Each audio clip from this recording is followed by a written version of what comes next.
Look, I was like 1 minute late. 1 minute late. Hi, everybody. Good afternoon or good evening, wherever you're at in this world. Welcome to this edition of the Cancer Coach Talks. I'm your host, Leslie Nance. And tonight, we are going to be talking about the anatomy of fear. Now, I come here every Tuesday and Thursday night, giving you dropping some knowledge. That's what we're doing here.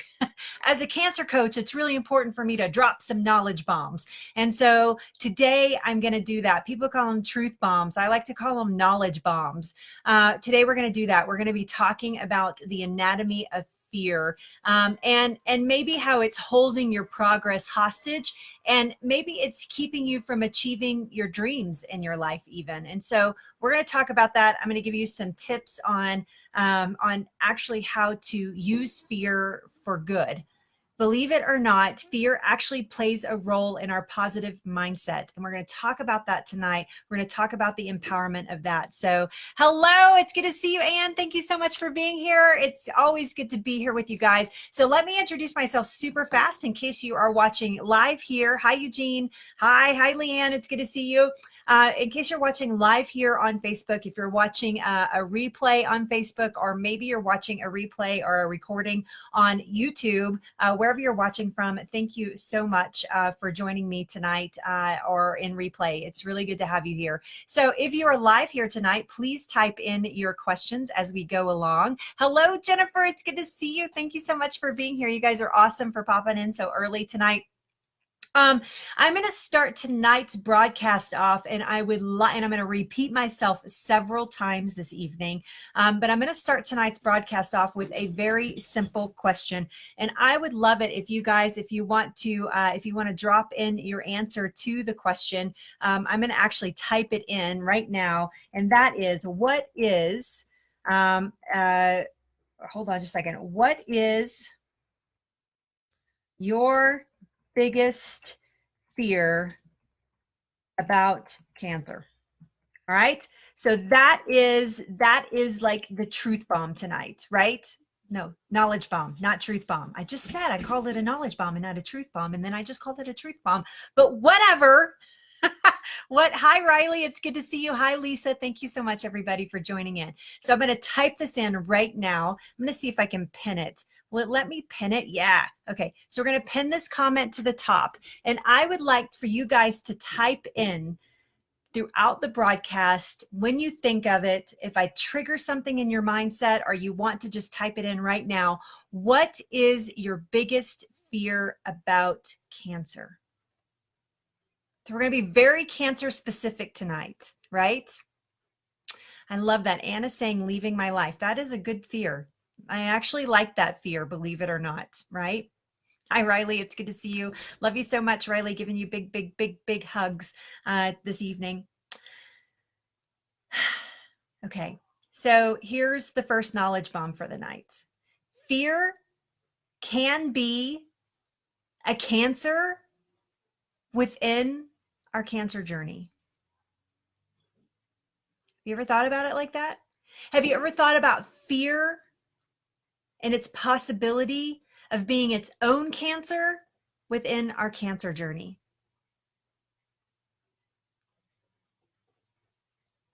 Holy cow. It's a big thought to process, because we think about cancer being a very static thing, right? We think about it being a cell mutation, but really that fear can be, and listen to my words carefully, it can be a cancer to your cancer mindset, right? Ooh, that's a good one, Jennifer. Jennifer's saying that her biggest fear is that there are too many things that cause it in our society today. That's a very good one. Thank you, Jennifer, for that. Thank you, Anne, for typing that in. For anybody that's joining us, if you would like to type in what your biggest fear, it's our pinned comment tonight. What is your biggest fear about cancer? But if you think about fear being a cancer in your mindset, and cancer is a negative thing, right? Then we have a real problem. And that is when fear is fully running the show. Like you're making knee-jerk decisions about things because you're terrified, or you are paralyzed, like you can't do anything, like you can't think about doing anything differently because you're so paralyzed from the fear of what's happening to you. Hi, Eileen. Thank you so much for being here. And so in that respect, let's talk about the first point I want to make tonight. And that is that fear can be a jailer in our life. Now, this isn't just about cancer. This is about a lot of things. If you have an intense fear of something, it can keep you in an invisible cell. It'll keep you from doing things that you want to try. It'll keep you from doing things that you love. It might even keep you from loved ones. And it's something that can be so dangerous. Jennifer's also saying, and I want to call out each one of these as they come up. What is your biggest fear about cancer? And Jennifer is saying, there are so many treatments. Which one is correct? Right? That is a big fear that people have. I agree with you. But when you live in this invisible jail cell of fear, right? And I'm going to express to you one of my fears this evening. I'm going to talk to you about something that kept me in jail for a really long time in my life. And I shudder to think about what would have happened. And there's no shoulda, coulda, wouldas in life. But maybe what would have happened in my life if I had not let it jail me as long as it did. And maybe what not would have happened as well, right? Riley's saying fear of all the misinformation, not knowing what the right path is. Yeah, it's very difficult, isn't it, Riley? It's very difficult to know. Hi, Cricket. Yay, I'm so happy to have you here. I can't wait to talk to you this week. Yay, I think it's tomorrow, right? So excited. So fear as a jailer, for me, came in something that a lot of you, like, it seems so trivial compared to cancer, but it really was like one of my biggest fears in life. At a very early age, as soon as I was school aged, I entered into the public school system, into kindergarten, got all the way through 6th grade, and I was falling behind. And I was falling behind in a manner where they were thinking that maybe, I needed like special education even, which is not a bad thing, but they just, maybe Leslie needs some special education because I was falling behind. I wasn't getting it. I just wasn't getting it. And so my parents decided to move me out of the public school education system and put me into private school. And so I entered in 6th grade, which is junior high in Texas. I entered a Catholic school, which had much smaller classrooms, much more individualized attention. And I entered this private school scenario.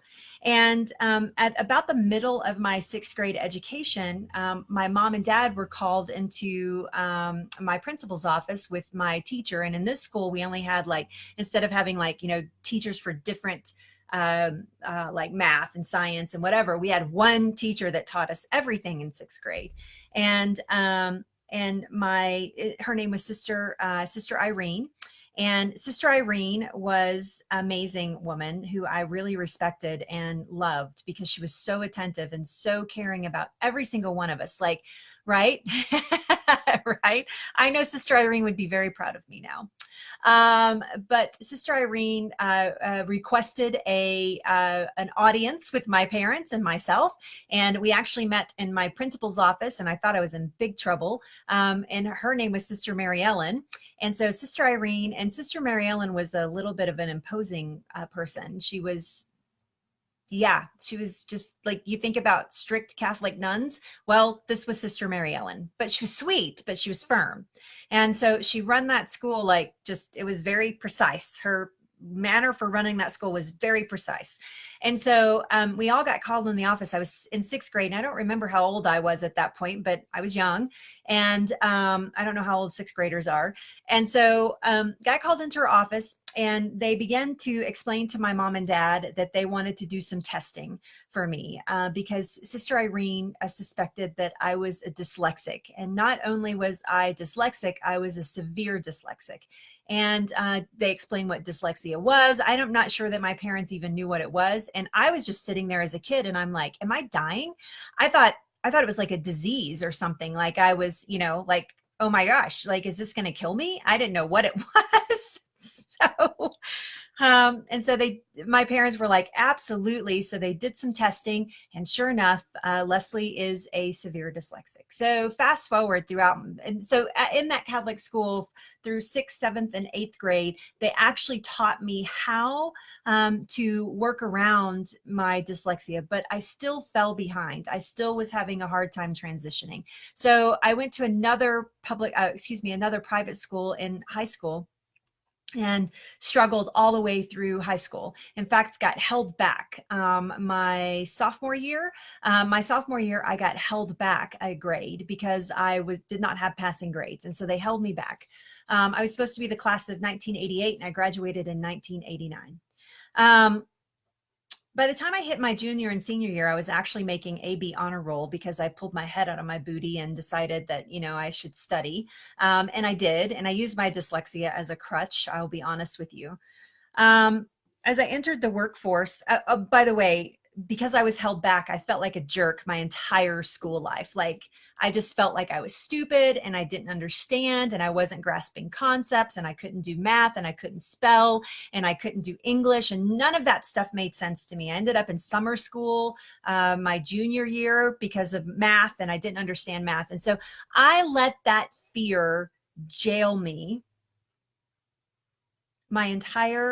almost my entire adult life.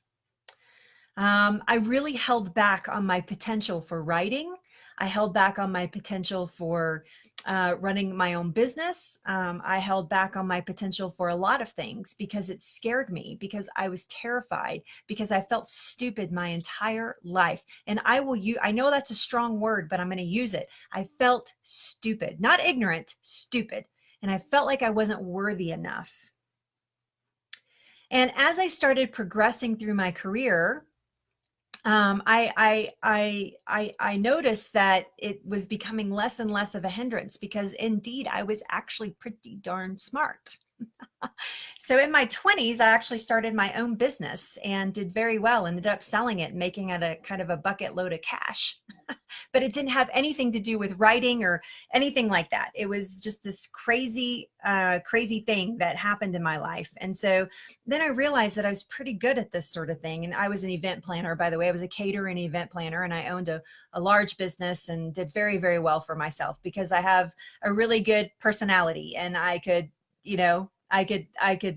people liked dealing with me, probably because I didn't have like that common business sense that everybody else had. And so I ran my business from a very personal standpoint, just like I do today.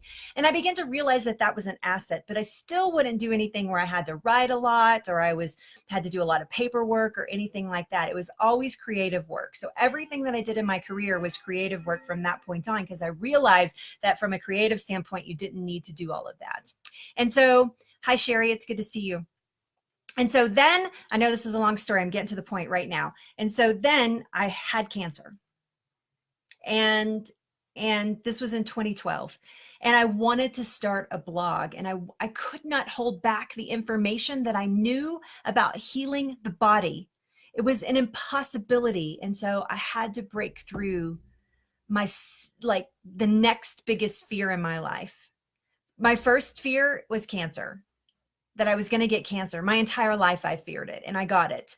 And my second fear was actually beginning to write and to publicly write and to publish things and to make social media posts and to do all of these things. And people were nasty. They were mean about it. People would correct my grammar and stuff. And, once again, I felt very stupid for a little while. And then people started responding to my writing, and people started sending me emails. You changed my life. You can't believe the information that you've given me, how much it's changed my life. And writing became very powerful for me. And then I started writing for other people. And sure, people had to edit it. And sure, people had to help me with it. And sure, I'm like spell check queen and I'm a premier Grammarly member. They're probably like, this girl has something wrong with her. But you know, and all of those things, and I have to utilize all of those skills, and everything that goes out has to be read like 16 different times by 20 different people, especially if I'm going to do like a magazine article or something like that. But I had to step across that bridge. I had to get out of the jail that my learning disability held me in. And it made me a very shy person to be in front of a camera, believe it or not. It made me a very public speaking. Are you kidding me right now? You know, and now I realized that I was a great public speaker. I realized that I had things that I could do, that I had a voice, that I needed to share this information. And so I had to break out of that jail. I had to find the keys that unlocked the door that kept me in that jail. And your cancer journey is no different. Fear is a jailer if it's stealing every bit of our power. Fear is a jailer that kills our immune function, especially when we're fearing something like cancer. It will kill your immune function. There's a study that says that anytime we hear our name and the word cancer, that our immune function drops by 50% in that moment.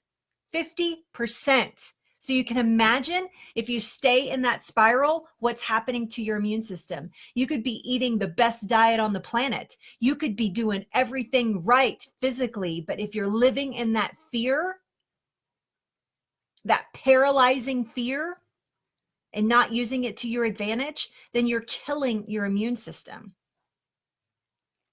Fear is a jailer that will hold your healing for ransom. So I'm going to ask you again, and you can type in the comments. It's our pinned comment tonight. What is your biggest fear about cancer? Some of you have shared that with me tonight, and I appreciate that. What is your biggest fear? I want you to stare it down. I'm not going to give you an answer to your fear tonight. This is between you and your fear. This isn't between me and you. Hi, it's good to see you. This isn't between me and you. Are you in this group? This is about you and your fear. And I want you to type it out and I want you to stare at it. Because it's possible that it's holding you in jail. Now then, let's reverse this. Let's think about fear as an opportunity. What? We're told to like banish fear. You just told us like to banish fear. Yes. Yes. If you are in a spiral with fear, then you need to get a hold of it. If you have no idea how to control it, then you need to get a hold of it. If it is running the show and you're making knee-jerk crazy decisions based on that fear, then you need to get a hold of it. Let's talk about the empowerment of fear now. Now that we talked about what it can do against us and how it can hold us prisoner, essentially, let's talk about how it can work for us. So let's talk about fear empowerment. So let's think about fear as keeping us safe. It does, you know. If you were sitting in your house looking out your window and a big tiger went walking down the street, you wouldn't run outside and go, "Oh, look at the pretty kitty cat. Look at this big tiger. I'm going to go give it a hug." Why not? Why not? Because you're afraid of it. Because you know what tigers do. You know, tigers could eat people. Right? That's why you don't. And this is how fear can be an empowerment. It can actually keep you safe. Let's use it in a cancer scenario. What if you're a smoker and you have lung cancer? You stop smoking, hopefully. Why? Because you're afraid it's going to make your lung cancer worse, right? Interesting. So fear is actually a protector. Yes, it's called our flight or fight. We have two mechanisms that are surrounding our fear. One of them is flight. Run away. Run away. It's going to get you. And the second one is fight. Stand up against it and fight it. And when you use those senses to your advantage instead of your disadvantage, fear becomes very powerful and very protective in your system and in your body. What if you were thinking about doing chemotherapy and everything inside of you says, don't do the chemotherapy? And I'm not telling anybody not to do chemotherapy tonight, and I am not anti-chemotherapy. Let's just make that super clear. But what if you had like this thing in your brain and you're like, oh, I know I'm not supposed to do that. And it was actually a little bit of fear that you had about doing chemotherapy. And what if that was protective for you? Right? Eileen is asking, what if you can't pinpoint a fear? Then that's mindset work, Eileen.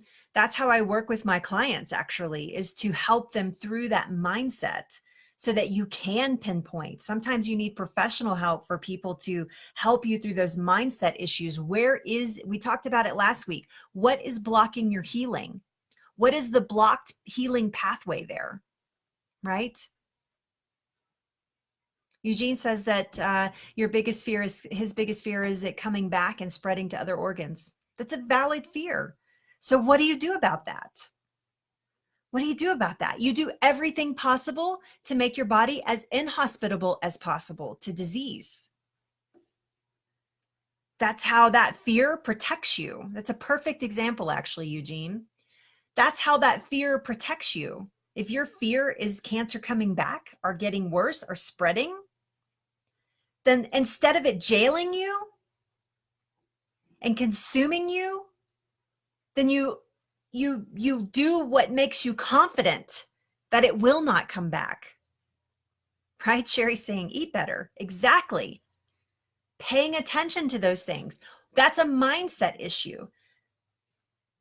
Being confident. I work with my clients through confidence, gaining confidence over a series of exercises to bust down the fear or engage the fear for empowerment.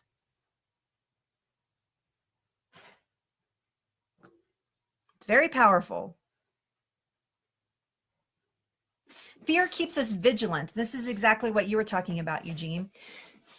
Fear keeps you vigilant. I believe it or not, I have a fear of cancer returning. Of course I do.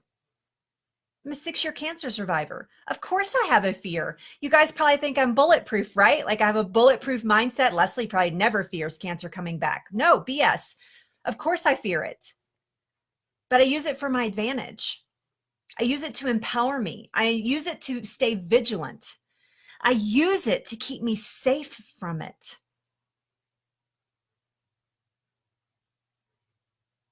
So I fight like heck. I don't flee it. I stare it down. I stare it down. If I have a fear of cancer returning or spreading, they told me I have a 70% chance of my cancer coming back. That was 6 years ago. It's not back. It's not coming back. But does every little ache and pain, does the first thing I think about is like, maybe that's the fear. I mean, maybe that's the cancer. That was a Freudian slip. It is the fear. But I think about it. Of course I do. Anybody who has ever had cancer is going to have that. But does it jail you? Or does it keep you vigilant? Being vigilant turns the healing on. It doesn't turn it off. It turns the healing on. A lot of you ask me, how do you know if you're doing enough? Like, how do I know that I'm doing enough so that cancer never comes back? That's called confidence. That's learning in your mindset that you're doing everything that you can, that you're being vigilant. But if you fear it to a point where it becomes a secondary disease, when fear becomes a secondary disease to your cancer, or a side effect even of your cancer, then you have a problem because you don't have any confidence that what you're doing is correct. I talk to about 120 people a month about their cancer journey, not including my clients. These are new people to me. I talk to about 120 people a month. And I would say that the majority of them will say to me, oh, I'm doing this, and they'll list like this whole like thing that they're doing, whether it's medical or holistic or both medical and holistic married together. They'll list this whole thing to me of all these things that they're doing. And I ask them the question, I'm like, so are you confident that it's working? And they're like, how, what do you mean? Well, are you confident that it's working? Well, okay, then why are you calling me? Why are you still reaching out? If you're confident that everything that you're doing is working, why are you still reaching out? Because that signals to me that it doesn't have anything to do with all of those crazy things that you're doing or all the normal things or whatever it is that you're doing. It signals to me that you are not confident in what you're doing because you're still looking for answers.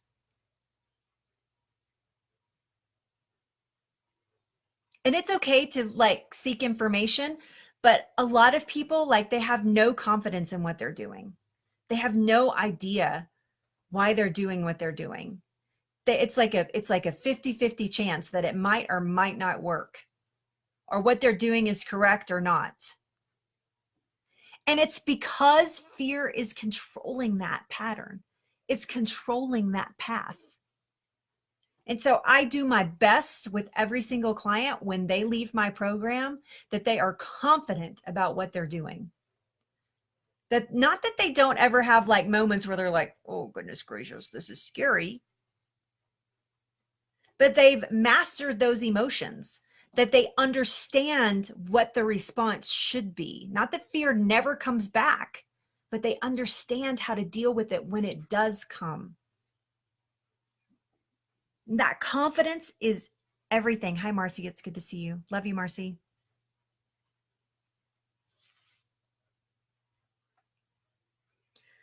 So fear empowerment, I'll just review really quick, keeps us safe from harm. It keeps us vigilant. And it actually turns on our healing. Instead of keeping it in jail, it actually turns on the healing. Those are very powerful notions. And so my question to you is, what do you fear most about cancer? Is it empowering you, or is it keeping you in jail?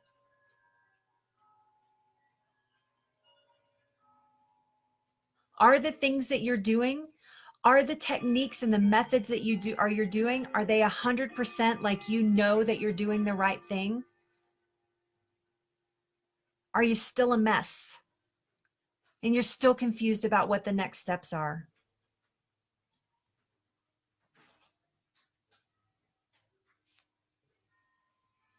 So there you go. You kind of have two choices about fear, don't you? Kind of have two choices. Is it going to set you back, or is it going to move you forward? All right, guys, I hope that you enjoyed tonight's talk. Thank you so much to those of you that were super engaged tonight, leaving your biggest fears here with me. I appreciate that. Sometimes when we spit them out to the universe, it makes a difference. Hi, Mary. I don't think anybody else is having that problem with the no sound. You might try popping out and popping back in again. I don't know what thing I said, Jennifer, but thank you for thanking me. I appreciate that. All right, guys, that is all I have for you tonight. Oh, thank you. You're amazing. That is all I have for you guys this evening. Thank you so much for joining me. I will be back on Thursday night. We're going to talk about your biggest critic and how to deal with them. What? Yes, I'm going to give you some tips about dealing with your biggest critic. So tune in on Thursday night at 6 p.m. Mountain Time. So that's 8 p.m. Eastern and 5 p.m. Pacific. And what is that? 7 p.m. That's awesome. Thank you. I'm so glad. You're welcome. You're welcome, Anne. Very, very welcome. But I will be here on Thursday night. So super excited to talk to you guys again. Hoping that you have a incredibly blessed week. For all of you that have phone calls scheduled this week, I cannot wait to talk to you. I'm so excited to speak with each one of you, right? You're welcome, Terrence. It's good to see you this evening live. Thank you guys so much for joining. I will be back on Tuesday. Please make sure you turn on notifications for the group. When you do that, you will actually get a little notification in your Facebook feed that says, hey, Leslie's live. So go check it out. And it'll also tell you other events and things like that are happening in the group. So thank you guys again. Yay, I love it. I know, Cindy, I'm so excited. Thursday. Thank you guys so much for being here, and I will see you on Thursday night for sure. I'm going to go eat dinner because my stomach is growling, and my husband has been cooking. Right, honey? Yes. I've been puttering in the kitchen. Before I came on, Robin said, I have been puttering in the kitchen. You can come say hi. Robin's going to come say hi. Come say hi, honey. Actually, she's being dishonest. I told her that I was just going to stay in the kitchen and putter. And actually, he didn't cook at all. He's cooking, but she did the thank prep. you, Eugene. I'm doing the heating. That's right. I'm good at heating. Yeah, we're having chicken and vegetables Chicken tonight. and veggies. Lots of veggies, a little bit of chicken. Yeah. So And what else are we going to have? that's it. Birthday cake. No, there's no birthday cake. No. There is no birthday cake for the birthday boy. No, Robin's birthday was this weekend. So, I mean, there was birthday cake, Yeah. but we threw it out. We threw it out. we had We each had a piece. and then we threw it away. I know. But anyway, whatever. All right, you guys. Is that the camera right there? Yeah, that's it. I don't think I've ever noticed that there. Yeah. Yeah, we're having broccoli, carrots, and cauliflower. And we'll have a big pile of that. And then I have some radishes. Little bitty thing of chicken. So I like radishes. everybody's saying hi. I know you do. It's the only onion family thing you eat. Yeah, I'm not keen on onions generally. All right. The peanut gallery is leaving now. No, I'm not. Yes, we are. No, I'm staying right here. I love it here. All right. See you guys on Thursday. Bye. Love you guys. Bye.